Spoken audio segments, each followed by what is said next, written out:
Hi,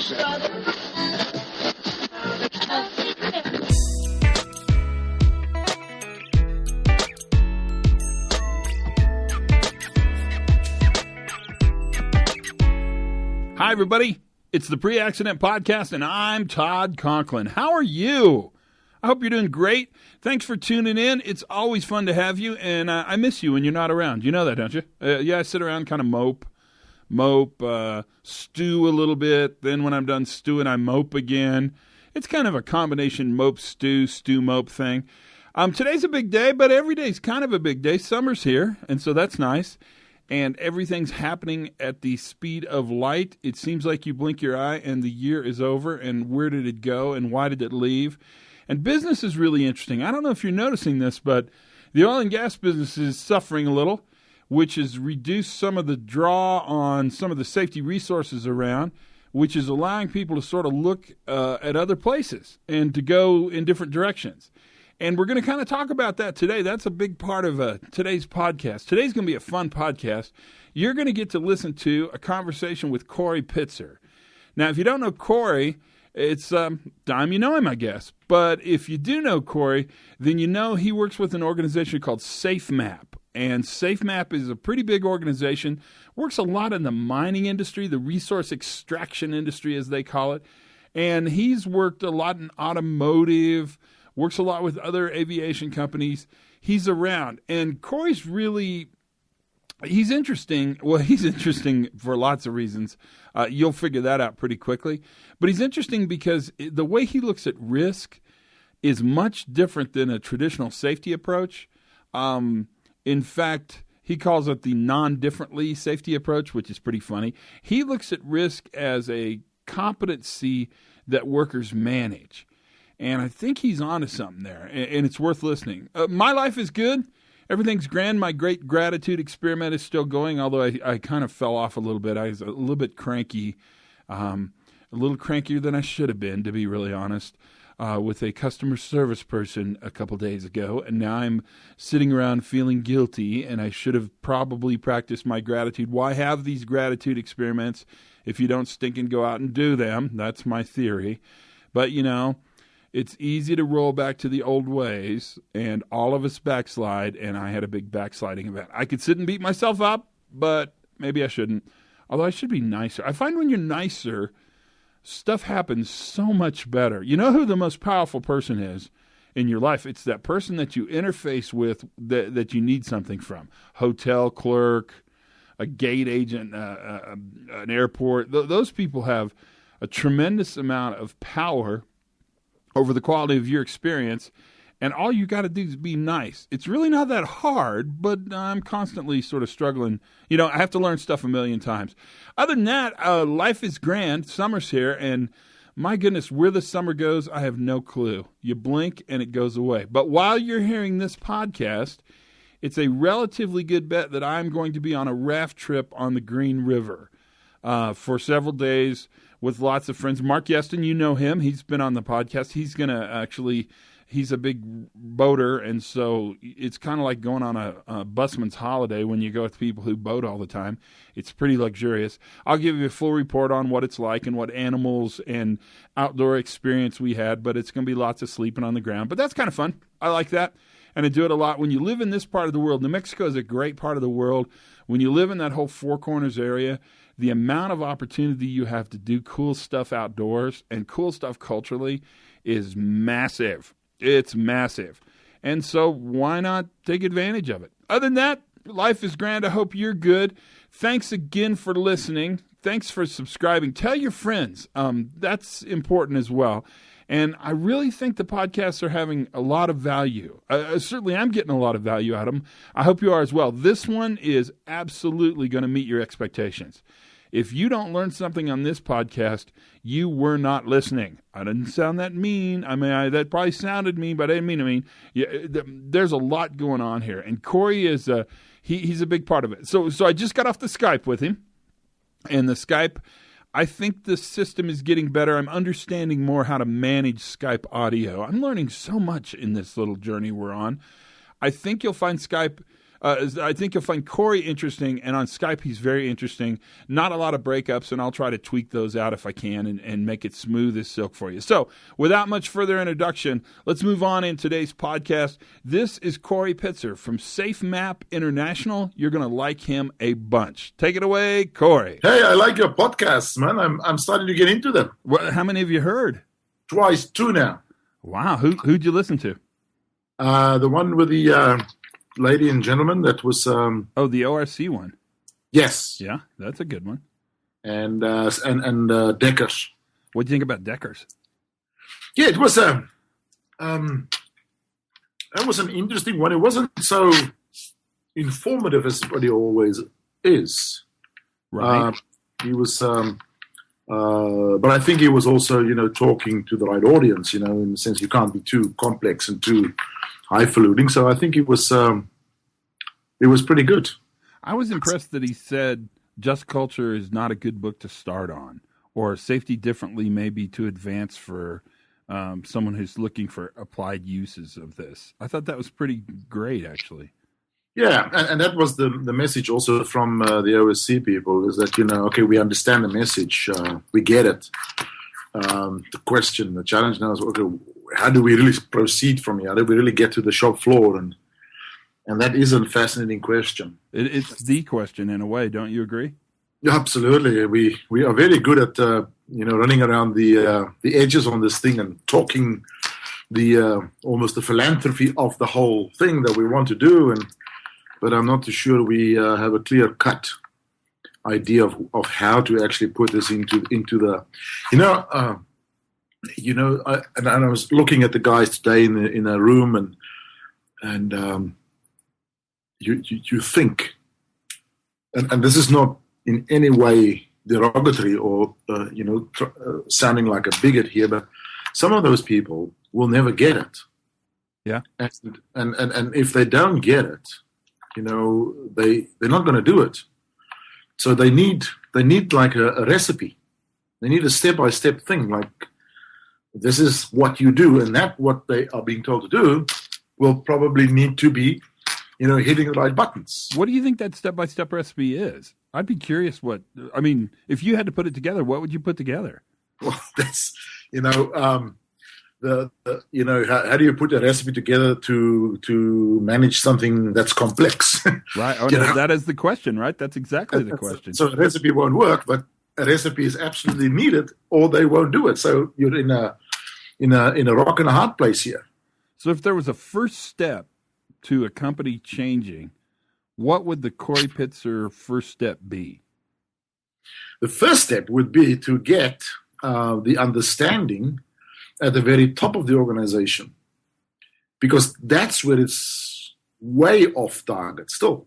And I find this with dealing with, the other day did a session, and these are the top guys, and they're smart people. Geologists are smart people. I agree. They're probably of the smartest people around. And you kind of, they're conceptual. They're really conceptual, and and they're explorationists. They know what it is to take risks. If they don't take risks, that mining company goes down. So they got my message very clear. But my goodness, the depth of the old safety, we can call it that, the safety not so different. So, I love that name, Safety Not So Different. Yeah, they're so entrenched in them.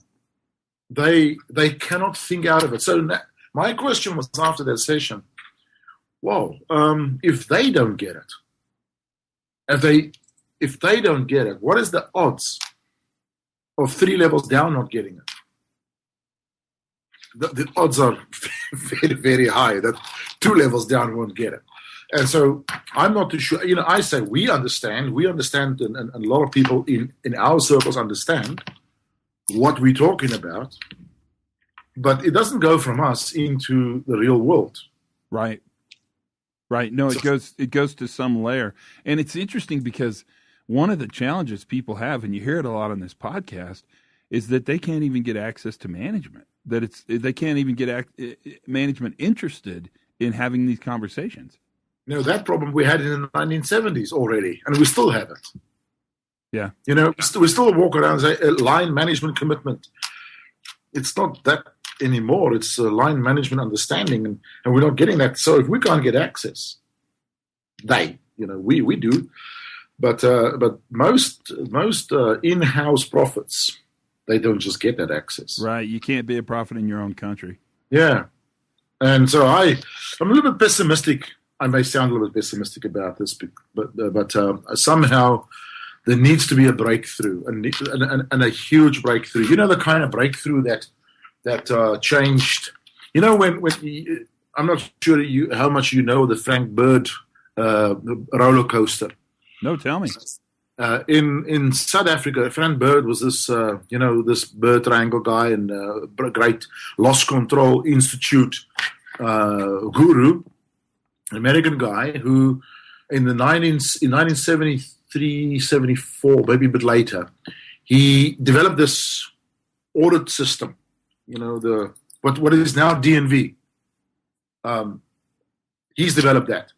And he implemented this thing in South Africa on the mines, 5-star mine system, the safety system. South Africa was at that stage the first country to really embrace absolute safety structure, and they spent millions and millions on it. Frank Bird had them in his hands, and it all came to a real blowout when a 5-star mine. The story that I tell about Val Reef's mine. Right. When that mine had this massive disaster. And it had this string of stars. But up to that point, this guy shifted a whole industry dramatically. I'd seen die-hard mine managers like that first mine manager of mine, who would shift, not my guy, but the other guys, shift to run after stars, to get safety on their sites, because it was as simple as it was a name and shame system. Right. And so they embraced it, and it saved a shitload of lives. There's no question about it. The safety stats of the fatal accidents of the mining industry dropped gradually and dramatically. But there was no substance, there was no depth to that. There was no from the heart. It was purely this mechanism. Now, that was a huge transformation for whatever reason and for whatever, superficial reasons. Now, if we stand where we are now, I'm not too sure that we have it in us. We have the capability, we have the means to get that massive paradigm shift happening. I don't see where it's going to come from. Well, I mean, not to sound non-pessimistic, but don't you think you're out there doing it every day? I mean, you travel around the world all the time. You fly more than anyone I've ever met in my entire life, and I fly a ton. Yeah, no, it happens. There's a lot of things that happen, but if you really sit back and say, okay, how many people do we actually reach in the industry? What's it, 2%? 1%? Yeah, I mean, I think if you look at those numbers, but tell us about you. So, how'd you get started in this, Corrie? Well, it was basically I was a human resource idiot on mine when I arrived, and great job if you can get it, man. You sit. I always make the joke. You sit in your office. Somebody walks in. You ask him, "Are you happy?" And he says, "Yes." And you lean back, and say, "My work is done." I want that job. Yeah, absolutely. And then I was confronted with this death of this shift boss that I worked for, and I was the training manager, the HR manager, and this boss of mine, this ex-boss of Mr. Drummond, he told me to go and tell the person's wife that he died. Horrible experience, and the next time around, another fatal accident 3 weeks later, I convinced him to go with me and be there. And he saw what that did. Fatal accident. He was too scared to go and do it, I guess, too uncomfortable. And then he shifted dramatically in his heart, basically in his heart. He became a transformational leader. And we base our leadership program today on his life. And he's a famous character in our leadership programs. Anybody that's been to our course, knows Mr. Drummond. And then he pulled me out of HR and said, I want you in safety, because for him it was as simple as, it's about this. You're a psychologist. And it just rolled on from there. And then I became the group safety manager for Billiton, the South African version of BHP Billiton, or the South African side that would merge with BHP in Australia. And then there was, and the reason I got this job was 1986, was because of that disaster I just told you about. Not that disaster, the previous disaster that was leading on to the so-called Kinross mine disaster. 152 people dead. Wow. And I was then pulled out of Impala Platinum, and then I went into safety as the group safety manager for this huge mining company. Then I was supposed to move to Australia because the two companies merged, and merger talks were on the go, and I didn't want to go to Australia. You were in South Africa at the time, yeah? I was in South Africa at the time. And so I resigned and started SafeMap. And that was 90, 91? 92, yeah. 92? 92. And then my first client was one of those platinum mines that I used to work for. 6 months later, an Australian company called Dominion Mining in Perth contacted me. There's a lot of knowledge flow between Australia and South African mining industry at the time. So they knew what happened in Billiton, because there was a lot of positive changes in Billiton at the time before I resigned. And I got this query from this organization: can I come and work for them for 12 months? Which I did. A contract, I mean, they paid me insane money for those days, which what they didn't realize, or they must have realized, but it was a 4-to-1 exchange rate between the Australian dollar and the South African rand. So I was paid basically 4 times. Wow. What they wanted from me. And I couldn't resist it, so I went with my family. And 12 months later, they asked me to stay another 12 months, same deal. Okay, we'll do it another 12 months. And then at the end of the second year, I went back to South Africa. I was happy to go back to South Africa at the time. This is also the big changes with Mandela in South Africa, and I was keen to be part of that because this guy he was so inspirational. And we lived in South Africa for 6 months, but by then my 2 kids, who lived there for 2 years now, turned into Australians. And all their friends are in Australia. I'm well known in Australia now. I'm not as well known as South Africa anymore. It's 2 years down the track. And I still got more and more requests out of Australia. So I was flying back to Australia all the time and decided I'm going to go back there. And 15 years later, I was still there until I moved to Canada in 2007. Why Canada? 12 months deal with a mining company. Oh, okay, I got it. Your story always starts with a 12-month deal. 12 months deal, man. That was it.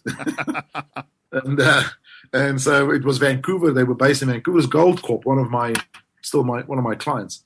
And so it was and one of our kids, Rosemary and my kids, moved to England. So we had kids in different continents, and so we're in the middle of the UK and Australia. So we stayed on a little bit and on and on and on. And so now and we're going to become citizens now and probably stay in Canada. Oh yeah, Vancouver's amazing, isn't it? I mean, it's a great place to be. Absolutely, it's a lovely place, and we really enjoy living there. You know, and it's really, and it's ideal. It's right next to the US. Yeah. You know, and that's where everything happens from a progressive perspective in industry and everything. So I'm very keen and happy to stay in Canada. It's quite hideous house prices, but what the hell? Yeah. Oh no. The house prices are crazy. That's for sure. How's SafeMap doing? How big are you guys? We're about 10 really full-time people, and then maybe another 10 that we, contract in and out. And we have two partnerships, one with a company in Perth and one with a company in Quebec. And they each have about 6 people that we've trained up and busy training up, so that when our programs are delivered in their area or even outside the area, we could pull them in and then contract and expand as we ship with clients. Excellent. Your name's come up a couple times in the podcast, almost always around risk, understanding, managing risk. What is it that you guys think differently about risk that the rest of the world doesn't know? A couple of things, I think, if that's how it came out. I think that one of the first things is our thinking is almost diametrically opposed to the safety thinking. And that is that instead of designing mechanisms, systems, processes in which to reduce risk, which is an engineering function or an administrative function, etc., our approach is to make people competent to take risk. So I am almost hesitant to say I'm in safety. I'm more in risk. I understand the risk better, and I'm a risk taker myself. And I love the presentation I did today. I show people my credentials, and I say, I'm not here to talk about safety. I'm here to talk about risk. I have a Harley Davidson. I love fast cars. I used to be a rally driver. I love the military environment that I was in. I worked underground for 8 months to get a blasting ticket, and I skydive. So all the things that safety people don't do. Yeah, normally don't do. You're right. Normally don't do. And I was even told by a fairly high-up executive one day of DuPont that DuPont will never employ me. It's a criterion that they have. If you skydive, they won't employ you. They can't insure you. And so the focus that we have is very much on the sharp edge. Well, two areas of focus. At the sharp edge of the organization, employees, the worker, equipping them to see risk better, smarter, and respond quicker and better. Making them take a risk better, basically, which is a bit of a hard sell sometimes for the safety guys, which means that our approaches seldom come from safety people. They come from line people who are comfortable with that concept and that whole notion of, okay, well, we have to take risk. We deal with risk every day. We should make people smarter in that field. And so we have all kinds of little tools and mechanisms that we build into training programs. One program we have is for that level is called Safe Minds. And it's really a conceptual training concept. And I know Sydney doesn't like the concept of situational awareness, but it is something that we do pursue as an outcome of the training. And it's very much, and it goes back to my military career, it's very much what they train a Navy SEAL in doing. When they, go into a building and they're going to clear it out, they do that with risk skills. They don't do that with safety in mind. They do that, how do we best take this risk? And there's not a safety officer running in the squadron with a safety manual that do things for them. It's all inherent. It's all fundamental to the task. Now, that concept can be transferred into an assembly plant where the concept, the notion of safety, of the management of risk is inside the actual task. And the ideal, and that's the ideal I always put, is that, that safety becomes completely invisible in that organization, just like quality management of the 80s and 90s became invisible. It's not visible anymore in terms of TQMs and all kinds of fanciful programs on the edges. Right. It's all in the processes. And exactly the same, I believe, safety is a direction, but you can't do it through safety. You've got to do it through risk. Through risk. And so you really teach kind of risk competency, or you don't, is teaching the wrong word? You sort of help people discover their competency around risk? Absolutely right. We're very strong on using the concept of action learning. And so there's very little training, teaching happening. We have processes in organizations that actually expose people to those situations, not negatively exposed, positively exposed, put them in situations where they actually do risk management, risk harnessing. The fundamentals of an organization, and if you just conceptually, philosophically, the fundamentals of the organization is based on risk. It's what they thrive on. If they don't take risk, they will die. It's as simple as that. So you have the the fundamentals of innovation in the organization, the growth in the organization, growth in processes, in quality of processes, happens through innovation, happens through movement of boundaries, happens through rule breaking, experimentation, taking risks. The safety message is diametrically opposed to that. I agree completely. And therefore, it kills the business. How do you think that happened? How did we get into this mindset on the safety side of the house internationally, really, where our job is to mitigate risk completely away from the work? I think it's a societal thing.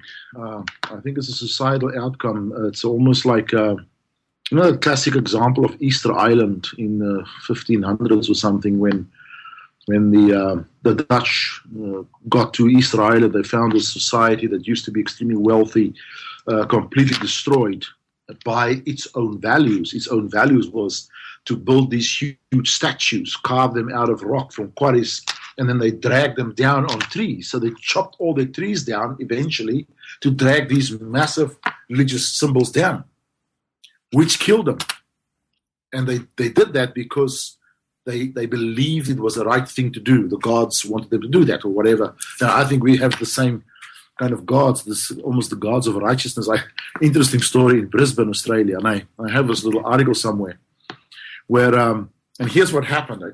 It was a drought. Australia, droughts, synonymous. So they had this drought about 5-6 years ago now. Now, they have to install water restrictions. Now, here was the funny thing. Okay, how do you do that? Okay, you limit people in watering their gardens. That's the first step you take. Right. So how do you do that? Well, they have a system that on Mondays, Wednesdays, and Fridays, people with odd street numbers, they can't water. On Tuesdays, Thursdays, and Saturdays, people with even numbers, they can't water. So that's a great equal system. So then what happened was people who normally did not water their gardens, because they now had to follow the restrictive policies, started watering gardens because that's their turn. They have to water the gardens on Tuesdays and blah, blah, blah. Right. So started watering gardens, which increased the consumption of water. The problem was, if they had said only people with watering reticulation systems, that's the most efficient system. Only you can water your gardens, but that's only the wealthy people. Right. So now the system is equal for all class levels. Right. And it's a equal system, but it actually increases consumption, which means, and here was the thing, they knew beforehand that what they're going to introduce is going to increase consumption. But they cannot be seen not to take action. They have to put water restrictions into place. You can't say, oh, no, it'll be all right, Yeah. It's a huge problem. So that's a value-based self-destruction. Yeah. And Our value of fairness destroyed the whole thing. And I think, in terms of our societal thing about the value of safety, the safety of people, and it's all driven by that thinking. Well, and I think that parable is really good, actually, because it's not a far reach. I mean, I think that's exactly what we see when we go into companies, is their desire to do something because they have to do something oftentimes makes it worse. It makes it more dangerous, and people less likely to talk about events because the system that they had to roll out, if they didn't roll it out, they're a bad company, actually creates the very, very outcomes they're afraid they're going to have. Well, it's very well known that the organizations that run these dictatorial zero-harm safety programs are the organizations that are the least transparent. Right. Because there's no idiot on that shop floor who's going to upset that apple cart if he or she can prevent it. Yeah, no, I agree. So we are losing the fundamentals of an organization's capability to be transparent, to be reactive, to be nimble, responsive to risks, because we can see them, we can deal with them. If we don't know about them anymore, we don't know what we don't know. Ronald Rumsfeld principle, we screwed. The kind of forces that we're unleashing in the organization with this dictatorial, benevolent, no, not the dictatorial, benevolent focus on safety in the organization. So somehow we got to redefine safety. And you asked earlier on, what is the first step? I'm wondering if that's the first step. Oh, I agree. We can go to a whole new world of safety differently. If we want to go there, is we have to redefine safety. And how would you redefine it? I mean, I know how I redefine it, but how would you redefine it? I was asked this question the other day, and it was a bit of a difficult question. It was asked to me by the Southern Company people, and here was my okay, they asked me, the guy said to me, okay, can you tell us how you define safety? And I said, well, can we discuss that tomorrow? And so here's what I thought through that night till early hours of the morning. Safety is the readiness to respond to dynamic risks. Safety is the readiness to respond to dynamic risks. Yes. Nice. And if you look at what does readiness mean, readiness then means proactive dynamic risk systems in the organization, just culture, learning culture, all those things. Right. That is what is defined. That defines readiness then. What defines response? People's risk competency, the kind of risk processes you have in the workplace, and the quality of your controls. Right. And then what are dynamic risks? And here's the thing that I think diverges from normal. Dynamic risks are risks that present both opportunity and threat. So then your metrics on your definition, if we went out to measure things, we would measure an organization's readiness. We would measure their ability to really handle failure, their ability to handle risk. And that's a much... And their ability to handle success. Right, or success. And that's a much different metric than sort of the deficit-based metrics we use now, which is the absence of injury. Totally, a completely different metric. And if you measure readiness, you measure to what level is my risk management system proactive. Not to what level do I have a risk management system.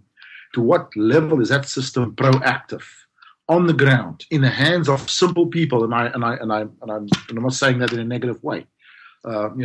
People who do specific tasks. They're at the front end of it. That's the readiness you need.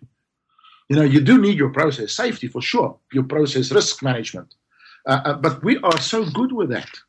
There's a lot of brilliant engineers around and process safety managers and all these things. That is at an optimal level. That side of it for me. It's where it breaks down. And that's that, the complexity of the organization in terms of not only technological complexity, but also the managerial, hierarchical, organizational complexity. The kind of people that work in there don't work in the Taylor model of management anymore. They don't work in simplistic tasks anymore. They have to do complex activities and not necessarily highly skilled and highly trained for it. That's when you start measuring risk. And the moment you've measured risk, you've changed it. Right. Fundamentally. You walk to an icy block on the ground. You're measuring that risk in your mind. You adapt your behavior. You change the risk. Yeah. That's exactly in any situation. So our measurements are going to have to increase in complexity dramatically. I don't, that's a whole different discussion. That one. What a great talk! Wasn't this a good talk? Hey, man, absolutely. Did we cover everything? Did we miss anything? I love it. We should do it again. Oh, well, do you promise me? When can we work together again? We must definitely. We talked about doing a workshop together this year, and we haven't progressed on that. I haven't. It's probably my fault because I was the one who initiated the discussion with you. But I promise you, we're gonna resurrect that. Okay, let's do that because that would be really fun, and I think a bunch of people would come. I mean, because we could guarantee a good time. That's for sure. Definitely. Oh, yeah, you will definitely do that. Oh man, Corey, thank you for your time. This was great. Hey Todd, I love talking to you, man, and we really must catch up again. I promise you, I will. You're top of my list. Thanks, Corey. Okay. Appreciate it, buddy. Bye-bye. See ya. Bye-bye. Wow. So what'd you think? That was Corrie Pitzer, and Corey is a great guy, and he is filled with lots of ideas, and he's been around a long time. So He speaks with quite a bit of experience and a lot of authority. And that, my friends, is exactly why we do the podcast, to hear that kind of information from this kind of person. I hope you enjoyed it. There's certainly a lot to think about. The whole notion, and it's a really pretty important notion, that we move together to create safety by really managing the competency of risk-taking behaviors from the worker is a very, very different way to look at safety. That's for sure. That's the podcast for today. Thanks for listening. You are super fun. As always, thanks for tuning in and subscribing. It means a lot. I don't know why, but it does. Have some fun every day. Learn something good, will you? And for goodness sakes, be safe.